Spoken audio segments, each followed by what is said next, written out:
내 목숨을 걸고 하나님을 불러 증언하시게 하노니 내가 다시 고린도에 가지 아니한 것은 너희를 아끼려 함이라. 우리가 너희 믿음을 주관하려는 것이 아니요 오직 너희 기쁨을 돕는 자가 되려 함이니 이는 너희가 믿음에 섰음이라.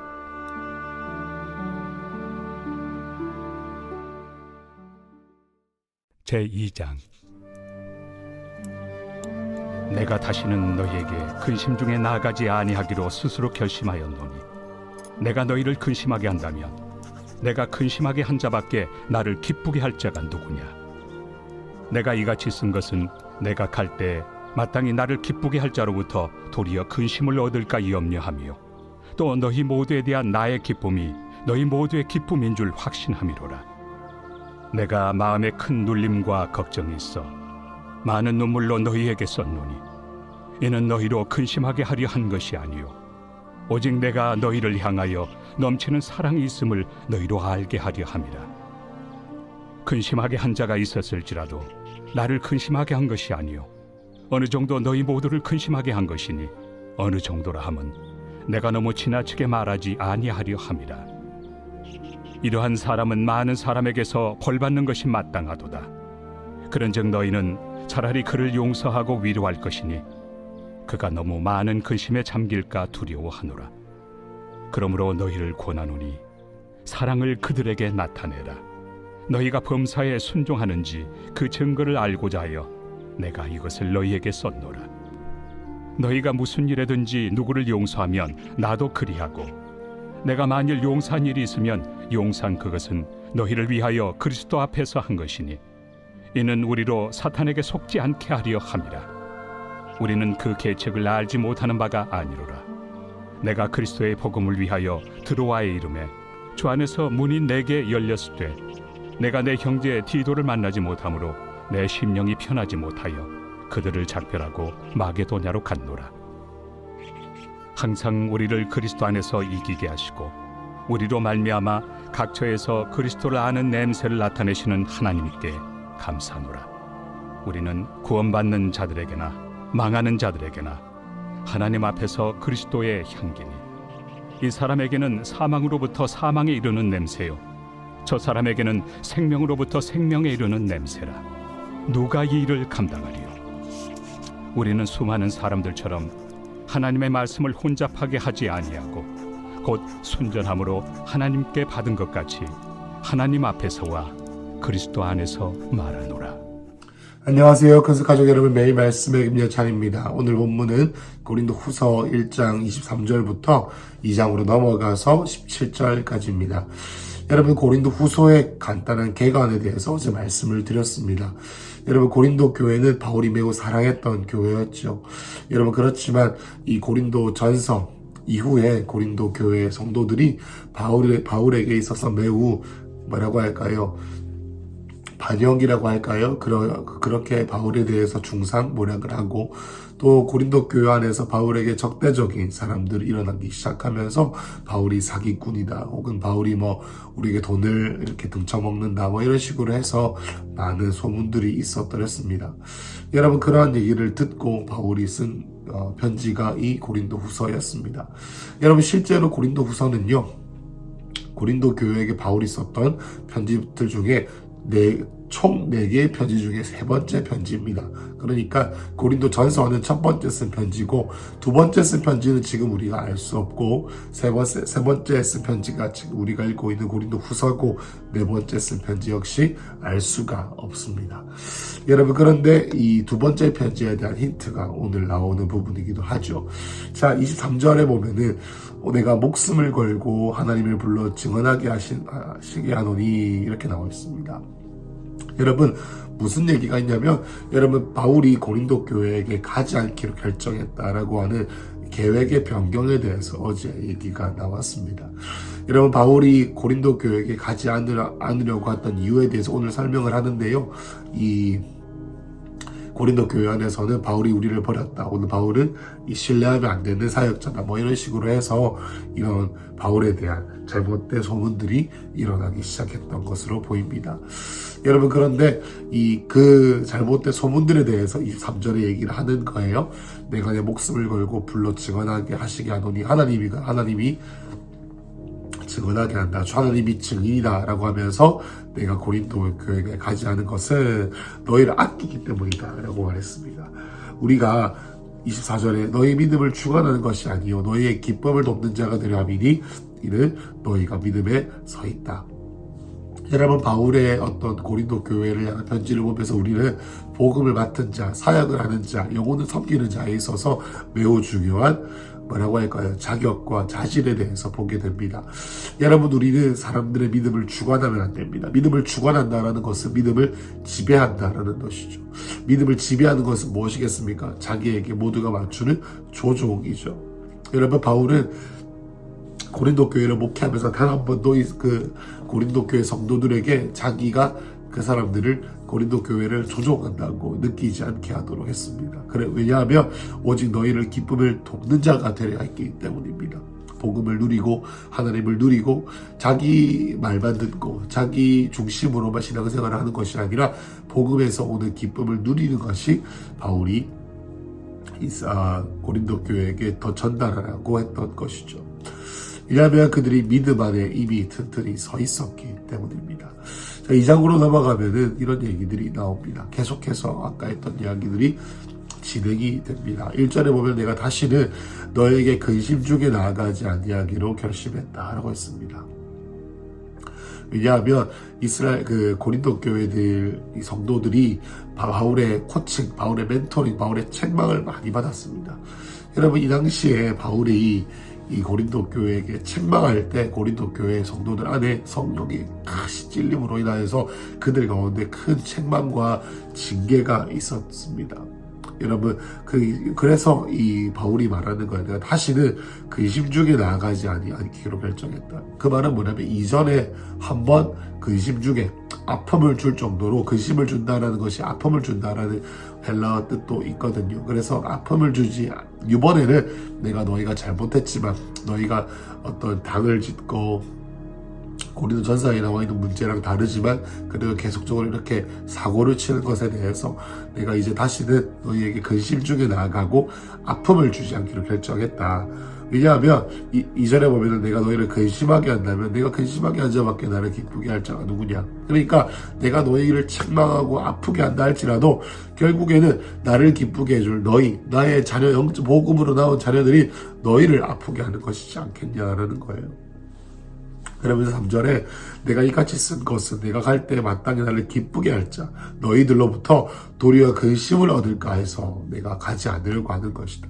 내가 가면 이미 너희가 저질러 놓은 실수들로 인해서 내가 너에게 책망할 수밖에 없고 내가 너에게 영적인 어떤 징계를 줄 수밖에 없는데 근데 그러니 내가 차라리 너희를 만나지 않는 것이 더 낫다라는 것이죠.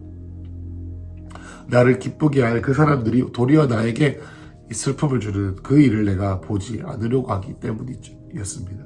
4절에 내가 그 마음에 큰 눌림과 걱정이 있어 많은 눈물로 너에게 썼다라고 말했습니다. 여러분, 이것이 뭐냐면 두 번째, 우리가 발견하지 못한 두 번째 고린도 교회를 향한 편지로 추측합니다. 그 편지를 쓸 때 어떻게 큰 눌림과 걱정으로 많은 눈물로 한번 쓴 적이 있었던 거예요. 여러분, 그 편지는 어떤 거였습니까? 너희로 근심하게 한 것이 아니요 내가 너희를 향하여 넘치는 사랑이 있었다라는 것을 다시 한 번 더 강조합니다. 너희들에게 그 편지를 쓰면서 정말로 괴로워하는 마음으로 썼다라고 말했습니다. 내가 얼마나 극진히 사랑하고 있는지 알지 않느냐라는 거예요. 그러니까 이 징계에 대해서 다시 줄 수 없으니 내가 가지 않기로 결정했다라는 겁니다. 5절에 보면 나는 근심하게 한 자가 있었을지라도 나를 근심하게 한 것이 아니요 어느 정도 너희 모두를 근심하게 한 것이니 어느 정도라 하면 내가 너무 지나치게 말하지 아니함이라. 이 말은 좀 어렵게 느껴지지만 싶습니다. 누가 너희의 마음을 아프게 했으면 그것은 나의 마음이 아니라 우리 모두를 아프게 한 것이다. 여러분, 고린도 교회 안에 바울에 대해서 중상모략하면서 몸을 분리시키고 방짓는 그런 사람들이 있었다고 말씀을 드렸죠. 여러분, 그런 사람들에게 바울이 말하는 겁니다. 나에게 죄를 지은 것이 아니라 우리 모두에게 죄를 지은 것이다 라고 했습니다. 이와 같이 공동체 안에서 어떤 리더나 한 사람에 대해서 한 모든 어떤 하나님이 주시지 않은 사단의 통로가 되는 모든 행동들은 사람이 아니라 교회 전체, 몸 전체, 공동체 전체에게 큰 영향력을 주는 것이다 라는 것을 우리는 꼭 기억해야 합니다. 그래서 6절에 보면 이러한 사람은 많은 사람에게서 벌받는 것이 마땅하다라고 말했습니다. 많은 사람에게 벌받는 것이 마땅해요. 그렇지만 바울이 말합니다. 그런즉 너희는 차라리 그를 용서하고 위로해라. 너무 많은 근심에 잠기지 못하게 해라. 여러분, 교회 안에서도요, 그리고 또 많은 아이들을 바라볼 때마다 트러블 메이커들이 있습니다. 자신의 어떤 당짓는 말로 혹은 험한 말로 사람들을 깎아내리는 말로 공동체를 분열시키는 사람들이 있어요. 여러분, 그런데 그런 고아 같은 어떤 마음이 있는 분들에게는 참 이 정죄라는 것이 어렵습니다. 왜냐하면은 이 고아의 마음이 있기 때문에 그것에 대해서 건드리게 되면 더 불같이 일어나가지고 2차, 3차 피해를 가하게 됩니다. 여러분, 그래서 그런 분들에게는 안아주는 것이 필요해요. 안아주고 포용해주고 함께 이 시간들을 버텨내가는 것이죠. 그래서 바울은 자기에게 비판하고 자기를 욕하는 사람들에도 불구하고 어떻게 합니까? 용서하기로 결정해라. 용서해라 라고 말하는 거예요.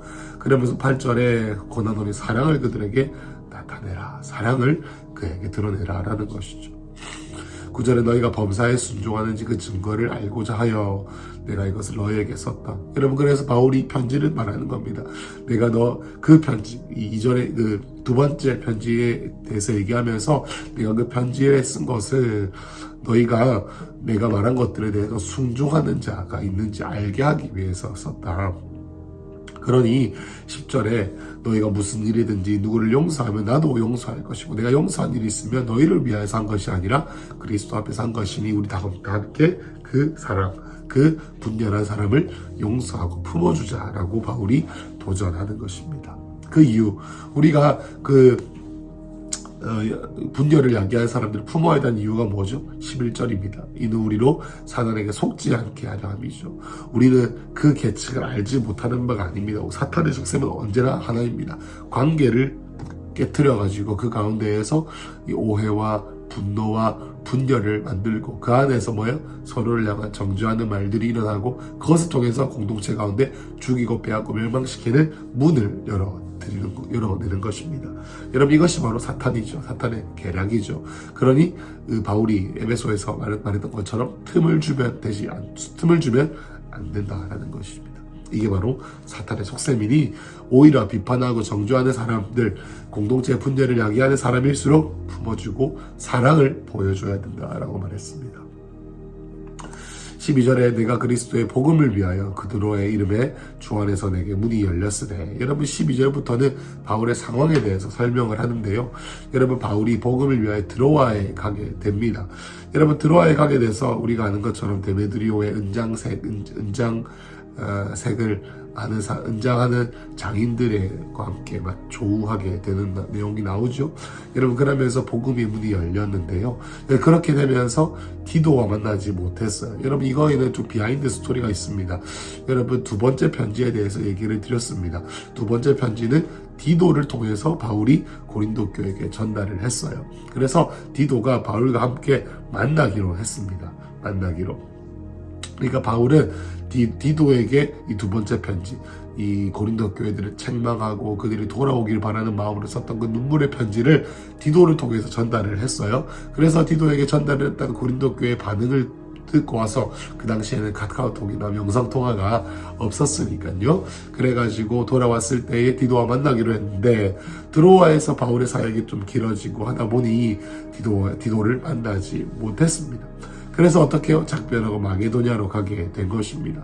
여러분, 바울이 이런 식으로 해서 자기네 동선을 얘기하면서 자기가 이 고린도 교회를 버린 것이 아니라 왜 고린도 교회에 가지 않았는지, 스케줄상으로 맞지 않았던 부분들, 그리고 또 뿐만 아니라 내가 또 너희들한테 가서 이러한 징계들을 하는 거에 대해서 마음이 아프기 때문에 회개할 수 있는 기회를 주는 것이다 라고 말했습니다. 여러분, 그러한 어떤 사역들이 있는 거죠. 여러분, 이까지 한번 보고 또 계속 볼 텐데요. 여러분, 이것을 한번 짚고 넘어가면 좋겠습니다. 여러분, 징계는 필요합니다. 여러분, 제가 어렸을 때, 이 초등학교 때, 제가 손버릇이 별로 안 좋아서 계속 그렇게 목사님 사모님의 지갑에 손을 대서 돈을 많이 훔쳐뜨렸습니다. 여러분, 그럴 때마다 목사님 사모님께서 저를 어떻게 징계하셨냐면, 이 100대, 200대, 400대 이렇게 때려주셨어요. 여러분, 근데 그것을 제가 통과가 아니에요. 그것을 제가 맞으면서 그 당시에 너무 힘들었는데요. 시간이 지나면 지날수록 목사님이 얼마나 힘드셨을까 생각을 해봅니다. 왜냐하면 사랑하는 아들을 때리는 거지 않습니까? 그러니까 당신이 때리는 맞았으면 맞았지. 그래서 실제로 제가 이제 계속 사고를 치니까 목사님 하루는 매를 주시면서 자기를 때리라 이렇게 말씀을 하시더라고요. 그래서 제가 결국에 많이 이렇게 하지 못하고 결국에는 이게 함께 눈물로 그 시간이 지나갔던 적이 있는데요. 여러분, 이와 같이 징계는 분노를 푸는 것이 아니라 정말로 가슴이 찢어지는 마음으로 하는 것이 징계입니다. 왜냐하면 너무 사랑하기 때문이에요. 너무 사랑하는데 그대로 가다 보면 죽을 길이기 때문에 어떻게든 징계를 해야 됐다라는 것이죠. 여러분, 바울도 이와 같이 고린도 교회에게 이런 마음이 있었던 것 같습니다. 바울은 왜 고린도 교회를 방문하는 것을 꺼려했을까요? 꼴 보기 싫어서요? 아닙니다. 그가 갔을 때 그의 영적인 권위, 바울의 영적인 아비로서의 권위가 있는데 딱 보면은 하나님의 공의로 말미암아 책망하고 징계하게 되면 그들의 마음이 너무 아프고 그들이 어떻게 해요? 이 벌벌 떨면서 하나님의 두려움을 경험할 것을 그들이 알기 때문이었기 때문입니다. 여러분, 이 당시 초대교회만 해도 하나님의 성령의 충만하심과 하나님의 경외하는 두려움이 온 교회에 가득 찼었습니다. 여러분, 아나니아와 삽비라가 어떻게 했습니까? 11조를 헌금을 좀 빼먹어서 죽었습니다. 여러분, 이것은 무엇을 상징하냐면 높은 수준의 거룩함과 높은 수준의 하나님의 사도들과 주의 종들에 대한 영적인 권위가 있었다는 걸 상징해요. 여러분, 이와 같이 바울이 그들에게 갔을 때 고린도 교회 성도들이 얼마나 아프고 힘들고 그들 가운데 어떤 벌이 임할지 고린도 교회가 알았기 때문에, 바울도 그걸 알았기 때문에 어떻게든 그 시기를 늦추고 최대한 고린도 교회에게 해결 기회를 주려고 했다는 것이죠. 여러분, 저희도 똑같습니다. 여러분, 우리의 삶 가운데서도 주님께서 우리를 기다려주시고 참아주신다는 것을 알아야 됩니다. 우리의 죄와 우리의 허물과 우리가 죄인 거 알지만 계속적으로 그렇게 살아가는 삶의 방식에 대해서 여러분, 우리가 돌아서지 않으면 하나님의 때에 주님께서 우리를 징계하실 수밖에 없습니다. 징계하실 때 마음이 아프지만 징계할 수밖에 없는 때가 온다라는 것이, 우리는 꼭 그것을 기억을 해야 합니다. 여러분, 그리고 나서 바울이 14절부터 다른 얘기를 합니다. 항상 우리를 그리스도 안에서 이기게 하시고 우리를 말미암아 각처에서 그리스도를 아는 냄새를 나타내신 하나님께 감사하노라 라고 말했어요. 여러분, 이 모든 바울의 사역들을 이 고린도 교회에게 설명하면서 바울이 말하는 것입니다. 우리 하나님은 이기게 하시는 분이다. 전쟁에서 이기게 하시는 분이다. 너희가 아무리 이렇게 나에 대해서 반역을 하고 내가 환난을 당하고 어려움을 겪어도 하나님은 우리를 이기게 하시는 분이다 라고 하면서 이 이기게 한다라는 것의 뜻은 뭐냐면 개선 행렬이다. 여러분, 전쟁에서 그냥 싸워서 이기는 정도가 아니라요, 싸워서 이긴 장군들과 그 군대가 개선문을 통해서 오는 행렬을 바로 이 이기게 한다라는 것의 뜻으로 적혀 있습니다. 여러분, 이것은 무엇이죠? 그리고 또 그리스도를 아는 냄새라고 나와 있는데, 이 냄새는요 그냥 향기가 아닙니다.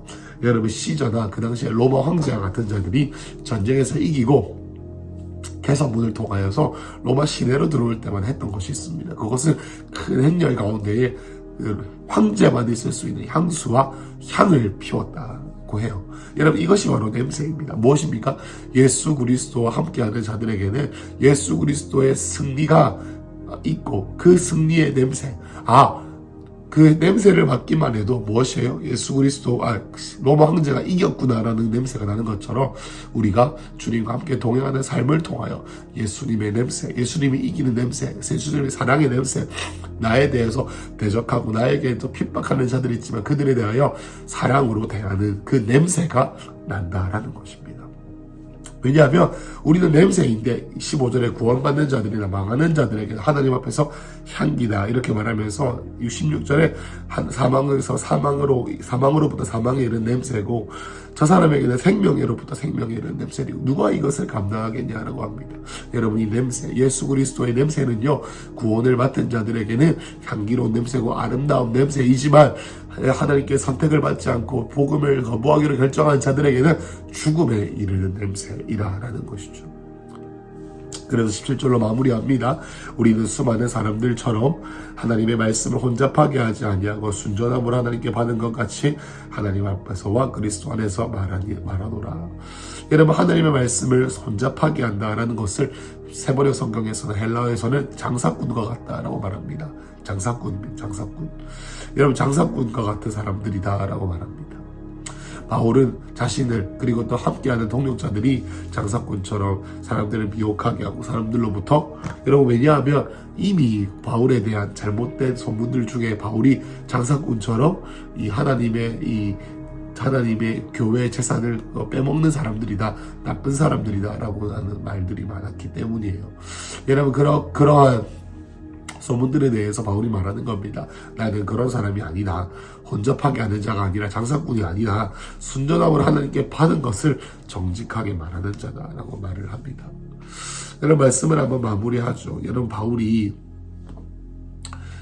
자신의 억울함을 달래기 위하여서 이 바울의 이 행적을 말하는 것이 아닙니다. 너무나도 고린도 교회를 사랑하는 고린도 교회에게 기회를 주기 위해서 자신의 삶에 대해서 솔직하게 다시 한번 더 말하는 것이죠.